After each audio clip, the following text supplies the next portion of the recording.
నమస్తే అన్న. వీళ్ళు బ్రేక్ ఇన్స్పెక్టర్లు ఉన్నారు కన్నా రోడ్డు మీద నాకు ఉచితార్థంగా కేసు రాశారన్న. ఒకసారి చూడండి, మీరు కాగితాలన్నీ చూడండి అన్న.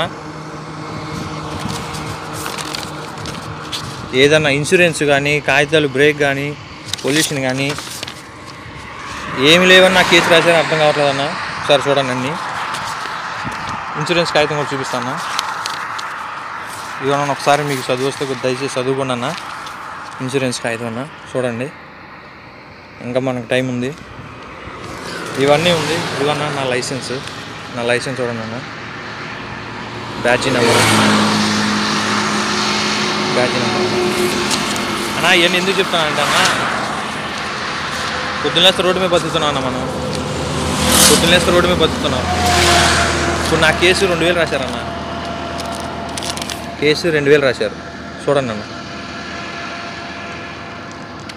ఎందుకు రాశారని అడిగితే బంపర్ కేసు అన్నారన్న. దీని మీద ఉందన్న, చూడండి ఒకసారి. బంపర్ కేసు అని దీని మీద ఉంటుందంట. ఒకసారి చూడండి అన్న. చూడండి అన్న, ఇది సారీ, బంపర్ కేసు 2000 అని ఉందన్న. చూడండి, నా బండికి బంపర్ ఉందేమో చూడండి అన్న. ఇప్పుడే జస్ట్ రాశాడు, 10 నిమిషాలు అయింది.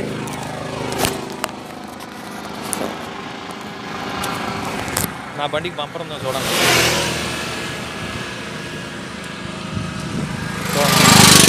రోడ్ లేదు, ఖాళీ బండి, ఎంటీ బండి.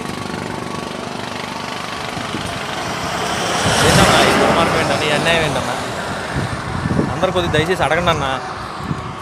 మనం పెళ్ళం బిడ్డలు బతికించున్నావా? ఈ నా కొడుకులు లంచా కొడుకులు ఈ ప్రభుత్వాలను నమ్ముకొని, ఈ నా కొడుకులు ఏమైనా సాధిస్తారు, ఏమైనా చేస్తారని మనం నమ్ముకొని పోతున్నాను. ఏంటన్నా ఈ అన్యాయం? లైసెన్స్ లేదురా, కాగితాలు లేవురా, రూల్స్కి వ్యతిరేకంగా వెళ్తున్నారా అని చెప్పి మనం ఒక దెబ్బ కొట్టి రాసినా పర్లేదన్న. అన్నీ ఉంచుకొని కేసు రాయటం ఏంటన్నా? వీళ్ళ అమ్మల్ని ఎక్కడనే పడుకోబెట్టి తేవాలి డబ్బులు. ఎంత కష్టపడితే వస్తున్నాయి డబ్బులు? వీళ్ళ బాబు కూడా సొమ్ములు ఏమైనా ఇస్తున్నారు మనకి? కొన్ని దాన ధర్మం చేస్తున్నారన్న. ఎవడమ్మన్నాడన్న ఆటోడికి డబ్బులు ఇస్తారు, వాళ్ళకి డబ్బులు ఇస్తారు. ఇచ్చారు కరెక్టే, మళ్ళంటి వాళ్ళు ఎందుకన్నా సావదింటారు? ఎంత కష్టపడితే వస్తున్నాయి రూపాయి? ఇప్పుడు 2000 కేసు రాశాడు. మన 2000 మిగిలించాలంటే ఎంత కష్టపడాలన్నా? బండికి ఏం కట్టుకుంటాం, మన కుటుంబాన్ని ఏం పోషించుకుంటాం, మన బాధలు ఎవరికి చెప్పుకోవాలి, ఏం చేయాలన్నా? రూల్కి ఎగ్నెస్ట్గా, రూల్కి నచ్చినట్టు లేకుండా వేరేలాగా చేస్తే, అరే ఎరుపుకులారా మీరు చేసే తప్పురాని నాకు చెప్పుకుంటున్నారు మమ్మల్ని. అన్నీ ఉంచుకుని కూడా నీ అమ్మాయి కేసులు రాసేది ఏంటారు? నా కొడకలారా, మా కడుపులో ఆవేదనతో మేము ఎక్కగలుగుతున్నాం.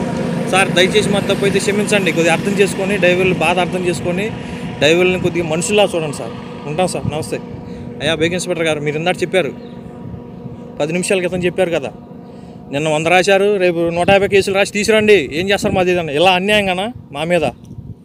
మీకు ఏది న్యాయం అనిపిస్తే మీ పెళ్ళాం బిడ్డలు శుభ్రంగా ఉంటారు, మాలాంటి వాళ్ళు నూరు కొడతాయి. Happy sir. Good morning sir, good evening sir.